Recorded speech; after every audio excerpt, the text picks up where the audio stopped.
Milenio Televisión presenta.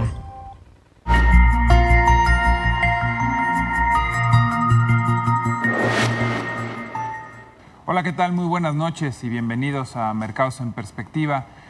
Pues evidentemente una semana marcada, yo diría yo, sobre todo por la última reunión presidida en Banco de México por el doctor Agustín Carstens. Esta semana tuvimos también temprano el jueves la publicación del dato de inflación, salió ligeramente arriba de lo esperado. La cifra anual se incrementó un poco para terminar en 6.32. Yo sigo pensando que el pronóstico de que esta cifra pueda terminar entre 6.1 y 6.2 se pueda dar. Pero volviendo al tema de la Junta de Política Monetaria, más tarde, el mismo jueves, se dio a conocer que no iba a haber modificaciones en la tasa de interés, se queda en 7%. El comunicado del Banco de México fue muy concreto y habló de cómo se ha incrementado el riesgo pues, con las negociaciones del TLC y cómo estas negociaciones y esta incertidumbre ha contaminado al tipo de cambio, que sin duda es una presión también para la inflación. Hay que recordar que muchas de las materias primas con las que nosotros producimos, importamos y se lleva a cabo nuestro comercio y economía todos los días, se cotizan en dólares y con la presión del tipo de cambio, pues evidentemente también pudieran estar presionando la cifra anual de inflación. Entonces se queda en 7% la tasa de inflación. Última reunión del doctor Carstens, él debe de salir ya el último día de noviembre y bueno, seguimos sin conocer quién lo reemplazará. No cabe la menor duda que serán zapatos complicados de llenar. Fue una gestión brillante, impecable desde mi punto de vista del doctor Carstens desde enero del 2010 a la fecha, hasta noviembre del 2017. Una gestión que fue de prácticamente 8 años con inflaciones por debajo del 4%, el promedio incluso incluido este 6.2% que vamos a tener este año, tendría como resultado inflaciones de 4%, esto es algo verdaderamente brillante, y un muy buen manejo también, además de la política monetaria, del tema del tipo de cambio, que en su momento se utilizó reservas para tratar de estabilizar el factor tipo de cambio. Cuando se dieron cuenta que los especuladores nos estaban pegando duro con el uso de las reservas, entonces se instauró un nuevo mecanismo que tiene que ver con coberturas y que a la fecha se sigue llevando a cabo.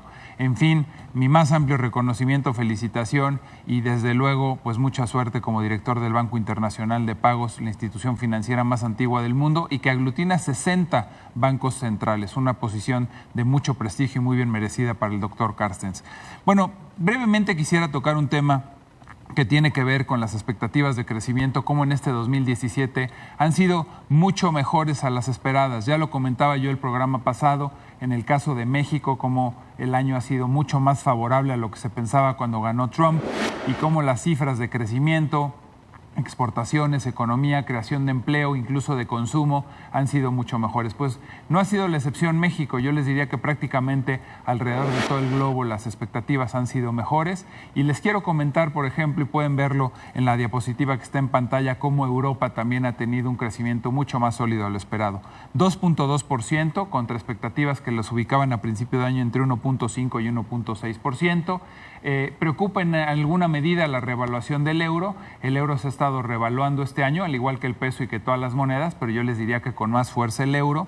Los estímulos monetarios en Europa van a empezar a disminuir a partir del año entrante, al haber menos base de dinero circulante. Esto también debería de contribuir a la apreciación del euro. Entonces, pues evidentemente que esta apreciación no sea demasiado fuerte porque eso le restaría competitividad y les haría más complicadas las exportaciones. Las amenazas políticas que tuvieron este año, creo que todas las libraron bastante bien. En Holanda amenazaba con ganar un tipo muy extremista, muy proteccionista, muy similar al discurso de Trump. Lo mismo en Francia, pero ganó Macron. Y bueno, pues hoy la principal amenaza política la tienen en Cataluña con este tema de separatismo que ya está en otro capítulo y que se aplaza al 23 de diciembre para la decisión que pudieran tomar en torno a la nueva elección del presidente de esa comunidad. Por último, comentarles que la reelección de la señora Merkel en Alemania es un triunfo no solo para Alemania, pero también para toda la Unión. En Asia lo mismo, en Asia las cosas han funcionado bastante bien, bastante mejor a la expectativa. Les diría yo rápidamente que en Japón estamos teniendo un crecimiento del 1.2%. Gracias a estos estímulos monetarios que puso el presidente también Shinzo Abe, ha sido muy exitoso. También logró su reelección, va por otro periodo, el primer ministro Abe, y esto pues habla de continuidad continuidad y estabilidad también para Japón. Y por último, en China, les quería comentar que también va a crecer a tasas entre 6.5 y 6.8%, un mejor nivel al 6 que se esperaba a principio de año. Sigue siendo el país con más reservas en el mundo, $3 trillones en reservas. Un sistema financiero que todos seguimos dudando qué tan transparente sea porque gran parte de él está en manos del gobierno, pero bueno, China sin duda se consolida como la segunda economía más fuerte del mundo y Xi Jinping, que también tuvo elecciones este año, garantiza su continuidad, una reelección por un término más. Y bueno, pasando al tema que queríamos hablar el día de hoy, hablaremos de retiro, hablaremos de este tema que es tan preocupante para los mexicanos y para todos los que hoy tenemos trabajo, pero que en algún momento de nuestras vidas dejaremos de trabajar. Y bueno, para ello, qué mejor que invitar a un experto, una persona que lleva más de 45 años trabajando en el sector, en el tema, el actuario José Luis Salas Lisaur. José Luis, muy buenas noches, bienvenido. Buenas noches. José Luis es director general de CAMSA y de Grupo Lorant. Y bueno, pues yo creo que este es un tema obligado. Nosotros que nos dedicamos a manejar patrimonio, a manejar dinero, José Luis, lo vivimos a diario. El mexicano no está haciendo la tarea para el retiro y hoy se está otra vez hablando mucho de este tema y creo que además es preocupante. ¿Qué nos puedes contar al respecto, José Luis? Tienes razón, es un tema preocupante porque la población de México entró en un proceso de envejecimiento o de paso de ser un país de crecimiento alto de población a un crecimiento de cerca del 2%, en donde ya estamos en un nivel nada más de mantener la población y ya no podemos esperar que los jóvenes, que era la esperanza de los viejos, que los jóvenes iban a estar ahí para cubrir su ingreso o su mantenimiento durante el periodo donde dejaran de trabajar.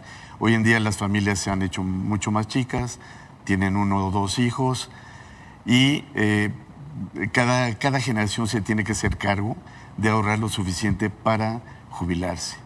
En México... En pocas palabras, es responsabilidad de uno. De uno.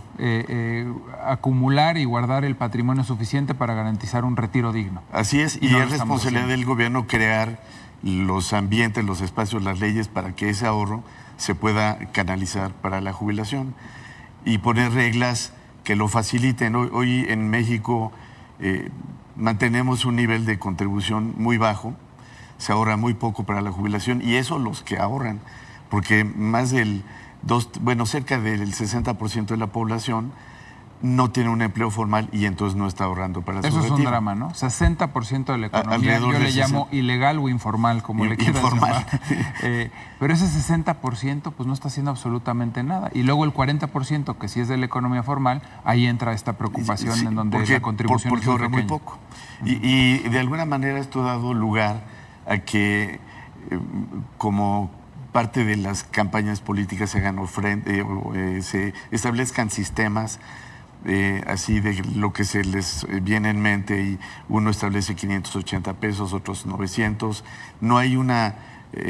la famosa aquella pensión para los viejecitos. Para los adultos mayores, sí. Para no decirles viejitos, yo soy de esos. Es que así le llamaron en yo ese tiempo tengo cuando 67 le instauró, años. si mal no recuerdo, en la Ciudad de México, ¿no? Sí, con Andrés Manuel. Andrés Manuel, así es. Y después el gobierno federal y otros estados han estado tomando iniciativas y lo que se requiere realmente es hacer una reforma a la seguridad social. La ley del seguro social, el sistema de pensiones que nos estaba rigiendo se estableció en 73 y se reformó en el 97. Así es. No se incrementaron las aportaciones y sí se requería un incremento en aportaciones. Y lo que se hizo fue quitarle la garantía de beneficio que tenía la ley anterior y sustituirlo por un ahorro individual en donde ya el trabajador no va a tener garantía de cuánto va a recibir.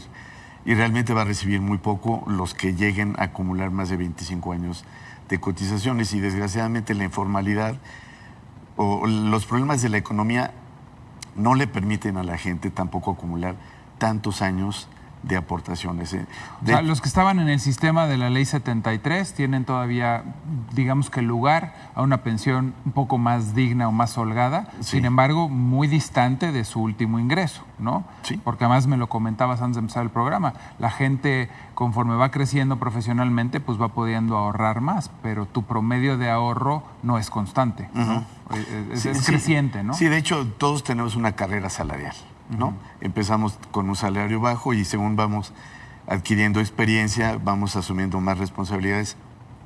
El salario con el que nos jubilamos debe ser mucho mayor con el que iniciamos. Y el ahorro se va dando en función del salario que vas ganando a lo largo de tu vida.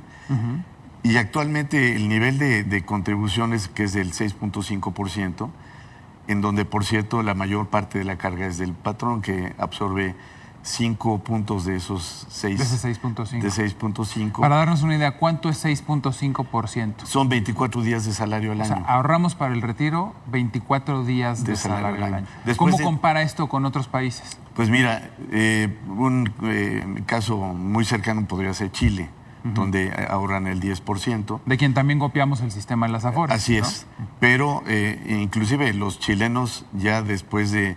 Su reforma fue a mediados de los 80, pues ya se dieron cuenta que lo que se acumula no es para nada suficiente y tuvieron que hacer recientemente una reforma en donde se estableció un fondo solidario con recursos fiscales para complementar, porque la gente no estaba alcanzando una Chile pensión. estaba contribuyendo más que México Sí. y además de más tiempo, ¿no? Sí. Y ya se dieron cuenta que es insuficiente. Es insuficiente, ¿Y Chile con cuánto contribuía? con el 10. Con el 10. Nosotros el 6,5.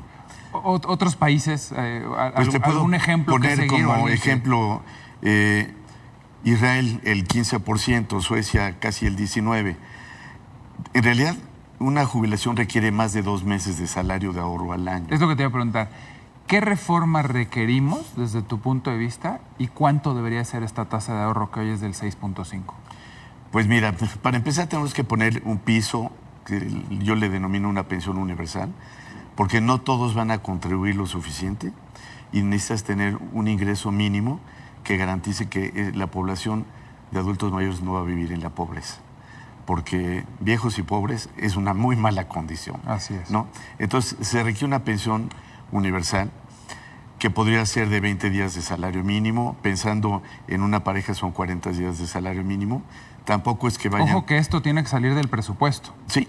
¿No? Esta pensión universal tendría que salir Esta de propuesta una reforma fiscal. Así es. Sí, habría que ver, y yo creo que ahí se justificaría mucho más que una de las iniciativas que están discutiendo de dar un salario ciudadano. Por simple hecho de ser ciudadano, tienes derecho a un salario, trabajes o no trabajes. A mí esa reforma, la verdad, no se me hace, no creo que tenga sentido. Vuelve Pero a tener una un pensión contenido universal, político enorme, como bien una dices. pensión universal definitivamente sí. Y que ese sería el pilar cero. Normalmente los sistemas de pensiones en otros países se constituyen de varios pilares para poder sostener el banco. Necesitas 3 o 4 pilares para que el banco no se caiga. Sin duda, la aportación del empleado, la aportación del patrón y evidentemente la aportación del gobierno. Y José Luis, la se aportación nos del... acaba el tiempo, caray. Yo creo que voy a tener que invitarte Con otra mucho vez, gusto. porque además el tema es amplísimo. Pero bueno, nos quedamos con el tema, es una preocupación, sin duda, y evidentemente pues hay que actuar porque hay un problema social que pudiera estar en ebullición si no actuamos y hacemos algo al respecto. Bueno, pues como todos los domingos me despido. José Luis, gracias. Te agradezco Buenas por el noches. interés de este tema. Gracias, José Luis. Y bueno, pues estamos aquí en Milenio, Mercados en Perspectiva. Muchísimas gracias, como todos los domingos. Nos oímos en la semana y nos volvemos a sintonizar domingo que entra, 8:45 de la noche. Gracias y muy buenas noches.